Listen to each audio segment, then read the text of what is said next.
MK4 is one of the weirdest, scariest video games I've ever played in my life. Fatality. No, Mortal Kombat 4 does not suck.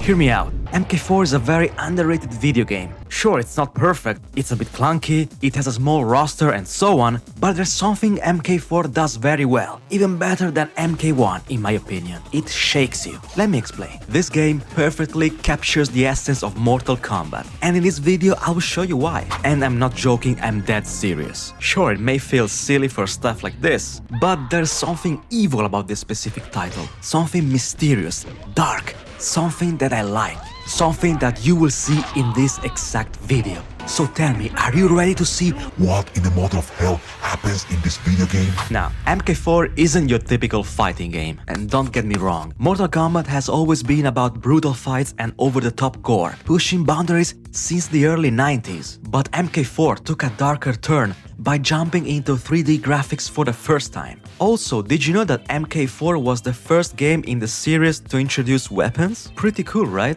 And you know, perhaps the developers at Midway wanted to make everything feel a bit more real and immersive. But here's where the curse begins. Those early 3D models hit right in the Uncanny Valley. What's the Uncanny Valley? I have mentioned it in this video I made not too long ago, but essentially, this taps into the Uncanny Valley, where something mimics life but falls short, sparking instinctive revulsion. So basically, it's when human-like things become creepy when they are almost realistic. And the characters in this game look almost human. But their eyes seem dead, their animation jerky, like puppets controlled by an invisible force. Therefore, instead of feeling alive, they come across as soulless tools, staring into your soul as if judging you. But first, let's take a look at the character select screen, which honestly sums up the reasons why this game is scary as hell. Like, look at these eyes. Some of the characters here have these glowing, magical, mysterious eyes that feel very sinister. Scorpion's eyes aren't really glowing, but they feel dead. Exactly the type of eyes I would expect Scorpion to have. I mean, he's a dead man after all. However, to be honest with you, the scariest eyes belong to the dark sorcerer Quan Chi. Like, just look at him. Look at his eyes. He looks like he just saw Satan himself appearing in front of him. But it's not just the graphics that build this creepy atmosphere. Let's talk about the sound design and the music, which increase the horror to nightmare levels. This game's audio is crazy. Why? I mean, let's go back to the character select screen again for just a second. I mean, listen to this music.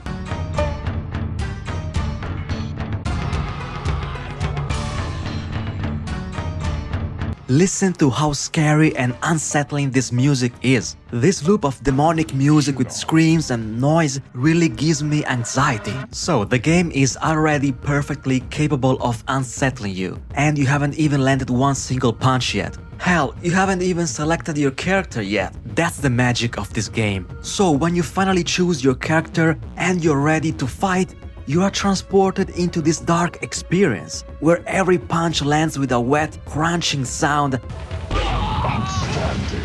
and fatalities erupt in blood-curdling yells that linger in your ears long after the match ends. Fatality. But again, take the music, which by the way is composed by the great Dan Forden. It's menacing and tribal, with pounding drums and haunting synths that build tension like a horror movie. Stages like the Living Forest aren't just backgrounds, with sentient twisted trees roaring like crazy, making you think, what the hell is going on here? The Elder Gods Arena is another stage that scares the hell out of me. I mean, there is this recurrent theme of giant faces watching you fight and essentially commit murders via fatality, which honestly is uncanny as hell. These faces are supposed to be Elder Gods witnessing the battles between characters. Reptile's Lair, here again a giant eye watching you, giant skulls with open jaws revealing silhouettes of people people chained and desperately trying to escape possibly. Or the Firewall Arena, surrounded by fire and its walls decorated with perhaps the remains of defeated warriors. Also, could some of these faces here belong to the developers maybe? Because I think I can see Ed Boon here. Actually, now that I think about it, even in the Living Forest, some of those trees also kinda look like Ed Boon. So I'm either losing my mind and seeing Ed Boon everywhere, or I don't know honestly, let me know in the comments what you think. Also, in the Firewall, another creepy thing is those large skinned heads that clearly aren't human. Just look at the size of them, they must belong to some big creatures. So you see how this game shakes you? Like, there are so many weird aspects everywhere, literally. And Goro's lair, for example, is a super dark cave with creepy glowing yellow eyes staring at you from the darkness. Here you can uppercut your beaten enemy into the ceiling spikes for a brutal stage fatality. Also, talking about spikes, did I mention the game over screen in this game? Like, this scene already creeps me out, with this music as well. But look what happens after 10 seconds if you don't press start to continue. Damn. Well, that's another painful fatality. Fatalities? Oh yes, fatalities. Speaking of them, fatalities in MK4 feel very weird. Also thanks to, yes, the Uncanny Valley. Take Reptile's second fatality. He vomits corrosive goo, melting his opponent slowly. Just how disgusting it is. But it's not just random violence.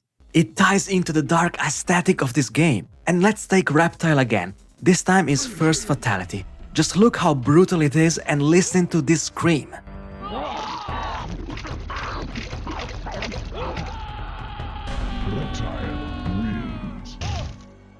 Quan Chi's fatality, same.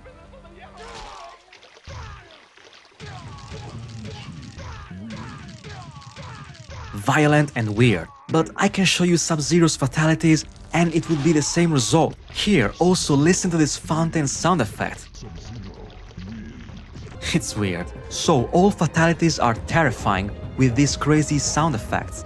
And the fact that they feel realistic but at the same time not makes them even more terrifying. But of course it doesn't stop here. If graphics, gameplay, fatalities, music and sound design weren't spooky enough, the lore of MK4 kind of justifies why everything in this game is so spooky. So the story revolves around Shinnok, a fallen elder god banished to the Netherrealm, which is a hellish dimension of eternal torment. But unlike previous games, the focus here is not the tournament. MK4 explores necromancy and dark magic on a cosmic scale. Therefore, characters like Quan Chi raise the dead, manipulating souls with spells that twist reality. And this is why we keep seeing skulls, bones, darkness. This game has a mysterious evil vibe that is amazing for a Mortal Kombat game. And this is also where we see endings with dark twists, like betrayals from Quan Chi or Tanya, and chaotic fates for heroes such as Sub-Zero's ambush. But Shinnok's story echoes tales of the fallen angel Lucifer. Maybe the devs took inspiration from this, or from myths of banished deities and underworld sorcery. So why is Mortal Kombat 4 so underrated? Because its blend of airy 3D visuals, haunting sounds, dark lore and brutal themes creates a scary experience that is more than a game. And I know that some people might find some of the stuff happening in this video game ridiculous and random, but what else can I say? I think MK4 it's not that bad. So thank you for watching and remember,